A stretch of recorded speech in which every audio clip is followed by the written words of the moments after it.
Well, welcome back to the channel. It's been 4 or 5, something other like that, days since I've been able to get out and fish from messing with that 4-runner and getting the radiator finally put in it, which many thanks to the subscriber that put that thing in there for me. That was a lot quicker than I would have ever put it in there.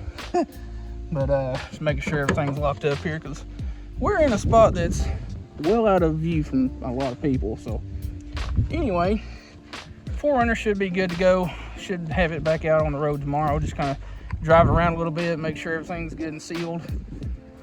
But anyway, a little creek that we fished before. Like I said, it's been a while since we've been out here, and we're going to be playing around with just some mule fishing stuff. You know, I've been affiliated with them for going on 2 years now, I guess. Year and a half, something. I don't know, numbers are hard. But yeah, one rod will Daiwa Presso 6.6 ultralight fast, Daiwa Revros LT 1000 with some 4-pound creek life Lurco braid. Link in the description if you want to get some of that too. And yeah, since it's right around the end of January, I need to get my numbers up. And this creek here is usually one of my go-to spots for catching a bunch of panfish. You'll have to forgive me if the audio sounds like shit. I left my wind mic at home, and yeah, it's kind of breezy today. But let's see if there's anything wants to bite.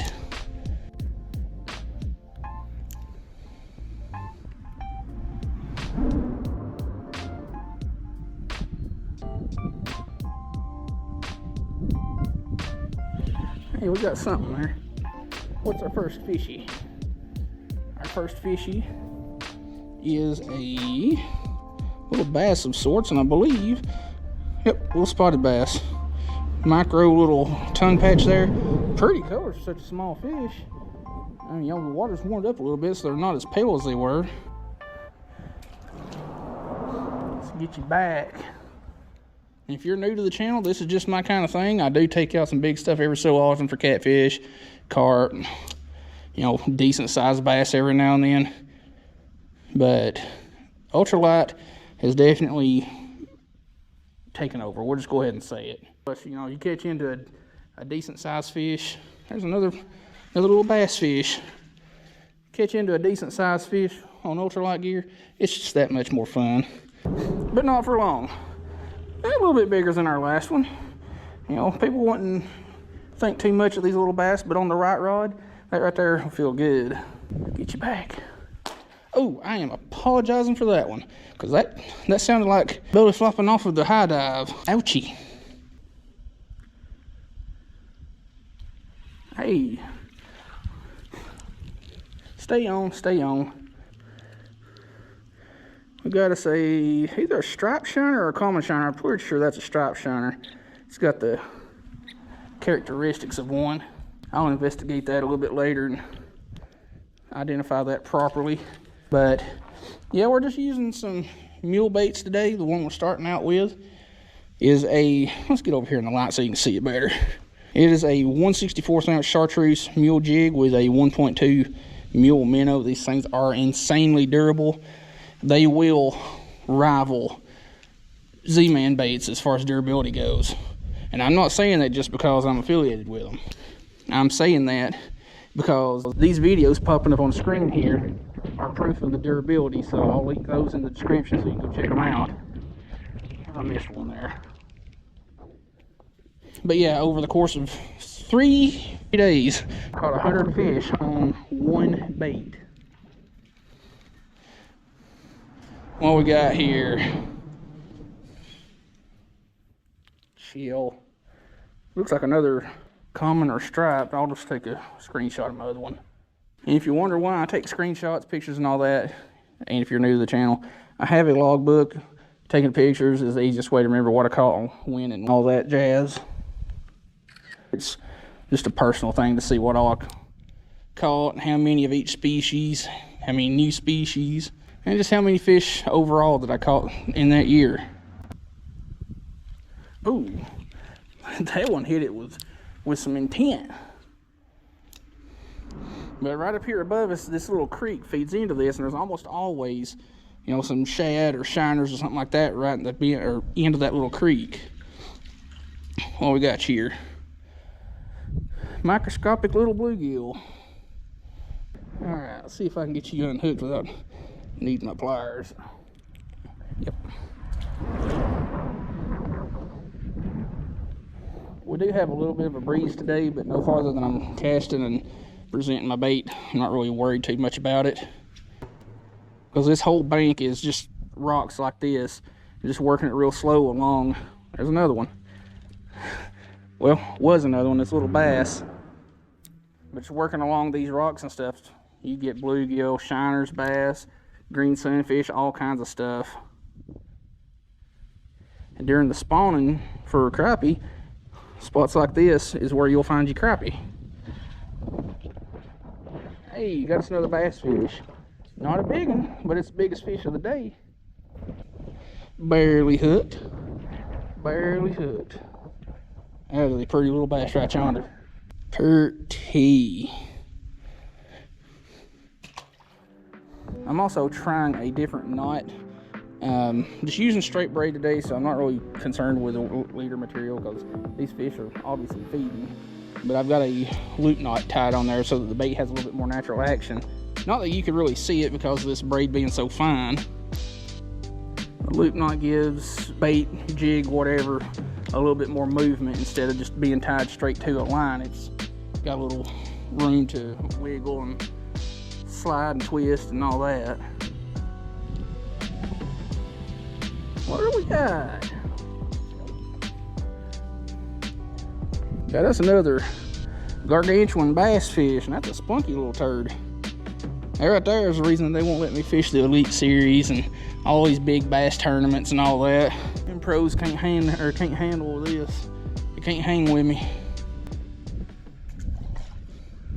When they need an expert opinion, they call me.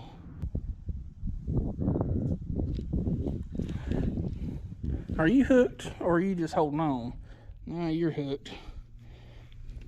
Itty bitty little bluegill. Actually, can't count you. You're snagged. Snagged in the bottom of the gill. Y'all can do what you want to do, but I just can't count snagged fish toward my logbook. Alright. Let's go back down this way. See if we can find some more fish. I'd like to catch a crappie or two out of here, but ain't no telling if they're in here. Last few times I've drove by here, there's been ice just all the way across this. Hey, what do we got? What are you? Another little gill. I actually didn't take a picture of my other one, so I'll have to do that so I can keep track. I know my logbook is off by a little bit every year, but try to keep it as accurate as possible. Hey, got us something. Tighten that drag just a hair. Another bluegill is just, that was sharp. Yeah. Another bluegill, just barely hooked. Ooh, almost dropped my rod. You know, the bite's been kind of slow, like right here in this shaded spot. I figured there would have been, some in this that's got the sun hitting it. But it's definitely slower on this side of the bridge than it is right up yonder. Hey. Hey. Don't come off, don't come off, don't come off. You what we come up here for, but you're the right paint job. It's the wrong size. Not that I plan on keeping anything today anyway. Nice little juvenile black le crappie. There's another creek not far from here that I tried to fish, but the water's so shallow, like it's shallower than this, and it's just been so cold the last, week. Like there were several nights where it got down to single digits and all that jazz. The fish are just shut down, or were. And now that, today is actually kind of warm. It's not in this shade, but today's is like in the mid 50s or so.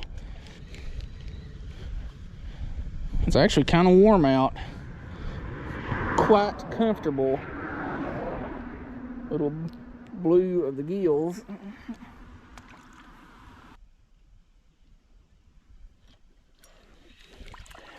Another one.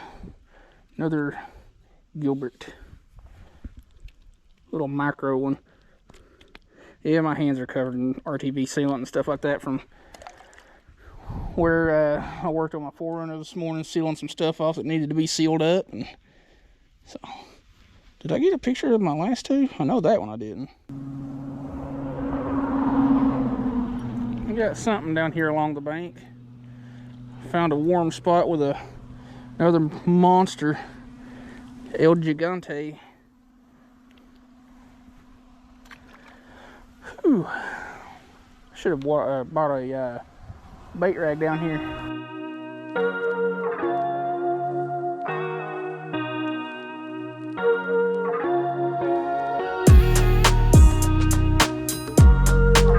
You know, this has been a dang solid little trip so far. We've only been down here about 30 minutes and already caught a good mess of fish. What tiny little gargantuan beast do we have here? What am I supposed to do with you? I've caught other bluegill that could eat you. Hey, I don't discriminate with my fish. They tiny ones like that, it's alright with me. You know, I've caught everything from tiny little shiners to trophy class catfish. I like them all.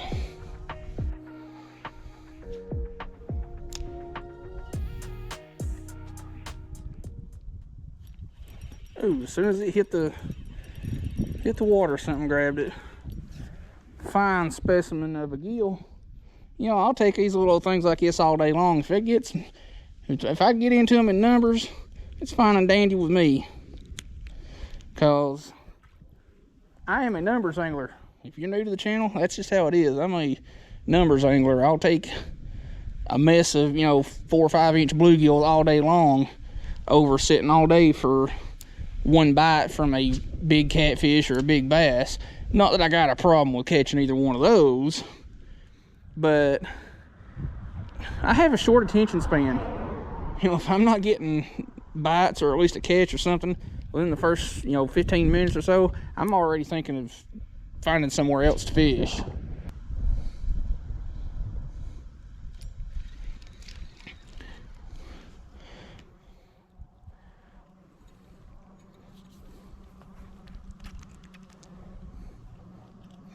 Beast.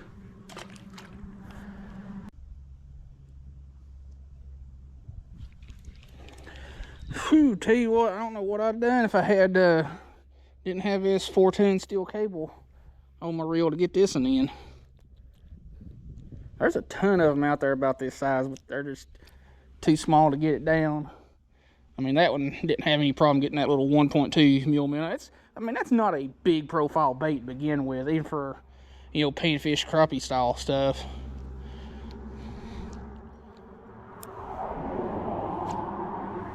But the benefit to baits like this, the mule baits, all of them are super durable like this. You don't have to change out baits as often. Like a Bobby Garland or something other like that, or Yum baits. The plastic is a lot different. It's not as durable. And, after a couple of fish, it's tore up and you're having to change baits. Well, with these mule fishing baits, you don't have to do that. And here's why, if I hadn't already proven it to you. That is a 1.2 inch bait. That is now about a 4-inch bait. They're extremely, extremely durable.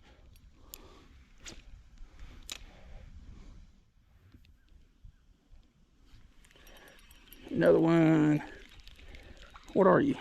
Another beast of a gill. Kind of want to go back up here above the bridge and get some more of them bass fish.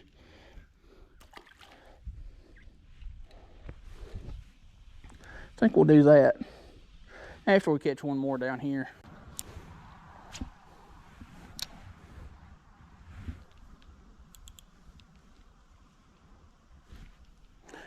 Missed one.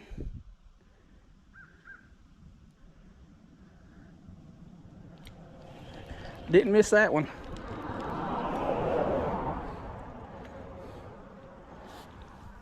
Nice-un. Nissan. Nice-un. All right. I don't even know how many we've caught so far. I don't reckon it matters much. We didn't get skunked, and that's what matters a lot. So we're going to try and get back up the bank here without slipping and falling. See if we can go catch a couple more bass fish. Woo! Oh, that one puckered up my butthole. Stepped on that rock kindly wrong. Lower half went one way, upper half went the other way.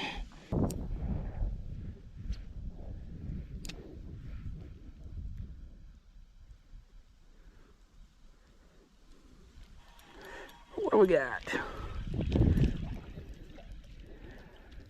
Here we go, another bass fish. I think it's another spot. Easy way to tell a spot from a largemouth. Spots, their jaw hinge there always closes below or in front of the eye. In case of that one, that is a little spot. Color pattern kind of looks like a largemouth, but largemouth, the jaw hinge is always behind the eye.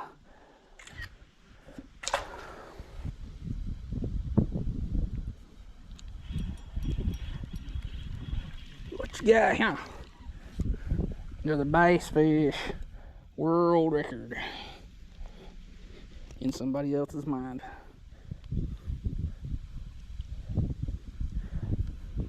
I think that's another little spot. Kind of looks like it. Yeah. Beast. This feels a little bit nicer. Not by a lot. Shit, dang.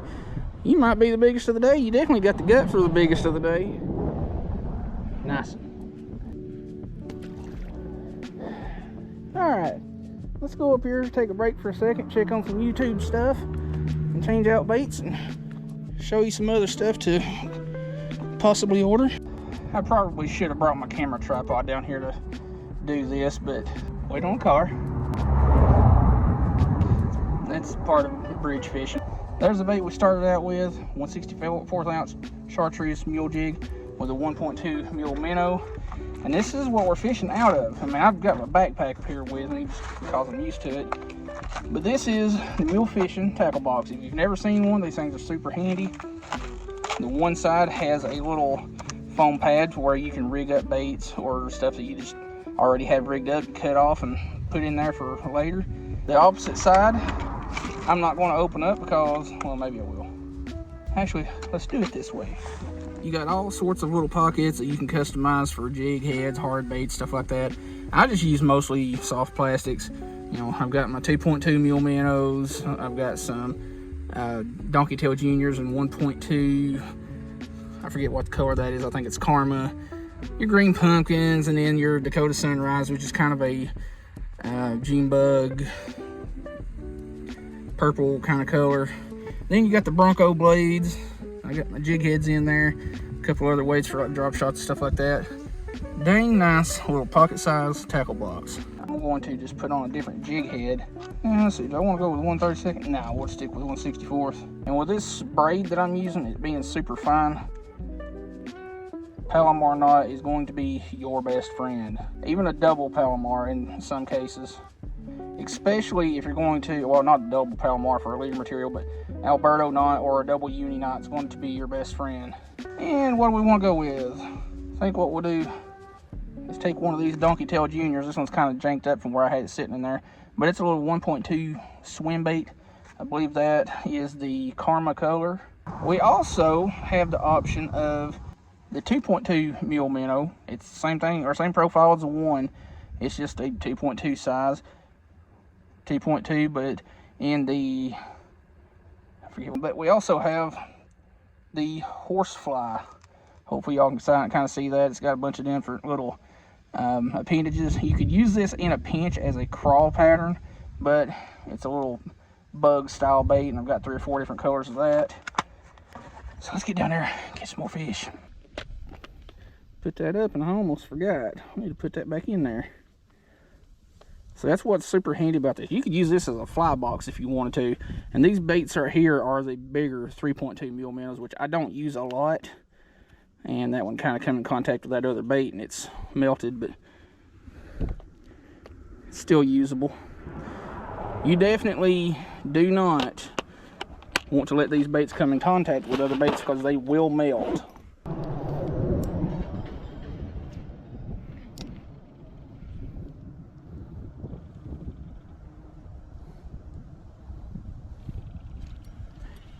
Gotcha, what she is. I just seen that little 1 1/4 inch swim bait disappear into this beast's mouth. That was quick. I need to get used to using the small swim baits more. I used to use swim baits a lot, but just kind of varied off of them for a little while. I definitely use the bigger ones for bass every so often, but for panfish, it's still a fairly new thing. I watched you come up and get it. Are you just holding on to it, or are you hooked? I think you're hooked. Barely, but you're hooked. I watched something, probably close to the biggest fish of the day come up behind it and just nip at it, but never did take it. This being such a light swim bait, I'm having to reel it really slow. But yeah, I'm having to reel it real slow just to keep it down, pick up reeling speed. And it comes up in the column way too quick.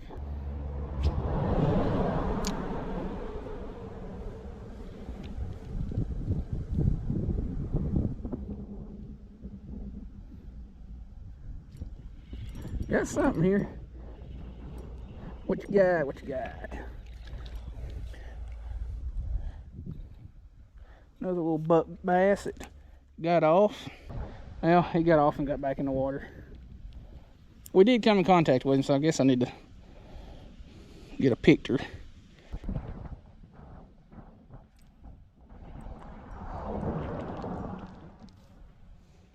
Ultralight bassing at its finest. Like I was saying, these tiny little creek bass like this ain't much, but paired against the right rod, they do, feel substantial. And this Daiwa Presso that I'm using is a pretty dang good noodle. Like, it makes everything that we've caught today feel decent. Hopefully y'all can kind of see the bend on the rod. It's very soft tipped. It gets down into the backbone at about the third eye up, but it is very soft tipped and feels really good on a lot of these smaller panfish. No wonder I wasn't getting any action. My tail swung around and got tangled up in the hook. Which brings me to another point with these 1.2 mil minnows. For a smaller swim bait, these things do have quite a bit of action. Like, normally, when you find real small, like sub 2 inch swim baits, they don't have a ton of action. But these actually work fairly well at, slower speeds for a small swim bait. Did I hook you? Stay on, stay on.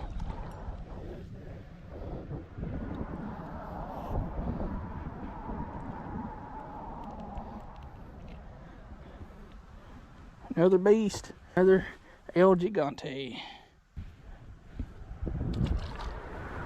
I guess one reason why I don't use small swim baits all that often anymore is I'm so used to doing that reel and twitch technique, which you could do with small swim baits, but that's not a real swim bait action. But the muscle memory is just used to that reel and twitch deal instead of just a steady retrieve like a swim bait requires. Oh, missed one. This is a really bad idea because I don't have my muck boots on, and this whole bank down through here is soft. Actually, you know what? Screw it. That's as far as I'm going. Well, I'm not still gonna. I'm not standing down here and busting my hind end for a fish. I'm going back over here where there's a little more traction. Hey, don't come off, don't come off. I seen you sneak up and grab it.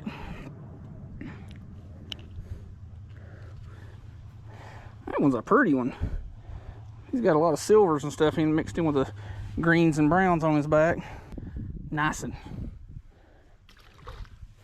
Hell, I don't even know how many we've caught so far. It's been a bunch of them, that's for sure. What do you say we catch one more and then call it quits? Now it's been a dang fine little hour or so.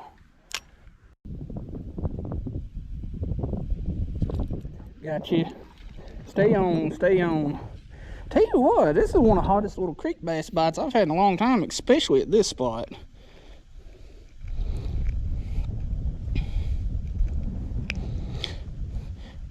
Nice one. And in case you're wondering about this place looking familiar, Creek Fishing Adventures has fished this quite a bit. But anyway, I think it's a fair amount of fish. Now, I could easily stay and fish longer, but the sooner I get started on this video and get it edited, the sooner I can get it uploaded to YouTube, and less I have to worry about later on. So, I will see y'all here in just a right dandy second. Well, y'all, that was a dang solid little afternoon. I think we was here for just a hair over an hour, something like that, and I still don't know how many we caught. I just started taking pictures, and that was all there is to it. But we caught the snot out of fish. Nothing huge, but we didn't get skunked, and that's all that matters. Yeah, caught quite a few different varieties of fish. You know, crappie, bluegill, largemouth, spotted bass. I think that was it. I mean, that was a good variety. It's not bad. But we got good numbers of fish. Like I said, I've been out of fishing for like 4 or 5 days now because of the weather and working on the vehicle and all that. So it's nice to get out and, you know, catch a bunch of fish and get those numbers up for the year. Because I know at some point this spring or summer, I'm going to have a stretch of time where I cannot find a fish to save my life. And I'll probably re-upload older videos. So if y'all see older videos re-uploaded several times throughout the spring and summer, that's why. But anyway, I'm not going to spend too much more time with this outro because it's already gone on far enough. If you like the video and like the content that I'm putting out, check out all the links in the video description. The top ones are my affiliate links. Anytime you buy something through those links, I get a little commission off of that. And below that will be the channel membership link, so you can get access to videos before the public does. But below that will be the socials for the channels, you know, Facebook and Instagram and all that jazz. And then below that will be any relevant links and videos and whatnot. But hope you like the video. We'll see you in the next one.